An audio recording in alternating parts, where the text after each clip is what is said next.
Hey guys, I was just sitting here reading a story about Daniel and King Belshazzar, and it reminded me of something funny. When I was a kid, I remember a period of time when I was scared to death of voodoo dolls. You remember those little voodoo dolls?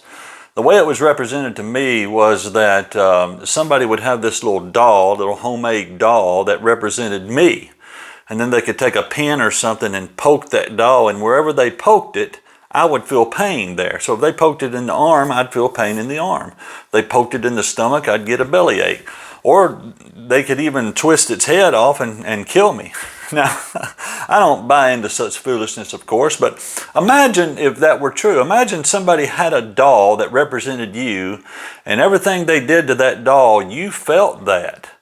Now, how would you treat that person? I'd say you'd go out of your way to be nice to that person, to please that person in any way that you could. You know, I was reading this story about King Belshazzar and Daniel, and Belshazzar was having a big drunken orgy. And he actually called in his servants to bring in all the gold and silver vessels, drinking vessels, that were taken from the true God's temple when Babylon raided Jerusalem. And they drank their wine from that and just had a big drunken orgy using these emblems from the temple.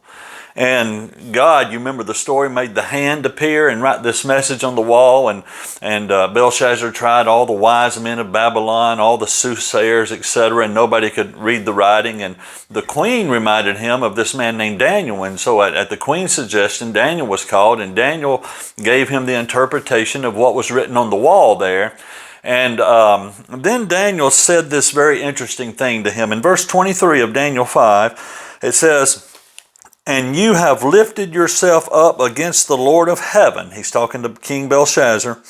"They have brought the vessels of his house before you, and you and your lords, your wives and your concubines, have drunk wine from them, and you have praised the gods of silver and gold, bronze and iron, wood and stone, which do not see or hear or know." Watch this.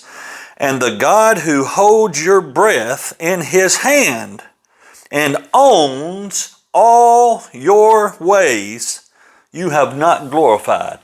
Think about that phrase. God holds my next breath in his hand. He owns all my ways. Paul in Acts 17 was preaching there and talking about how in God we live and breathe and have our very being. Think about that.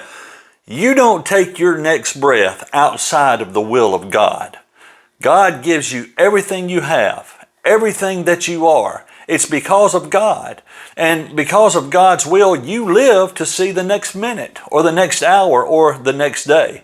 Now, doesn't this sound like somebody that we ought to try to please? Somebody that we want to keep happy? Absolutely. And God has told us how to do it. In Micah chapter 6 and verse 8, look at this. It says, "He has shown you, O man, what is good, and what does the Lord require of you, but to do justly, to love mercy, and to walk humbly with your God." Don't be somebody's voodoo doll, and serve a righteous God and serve him faithfully, and you don't have to worry about your soul in eternity. Have a wonderful day.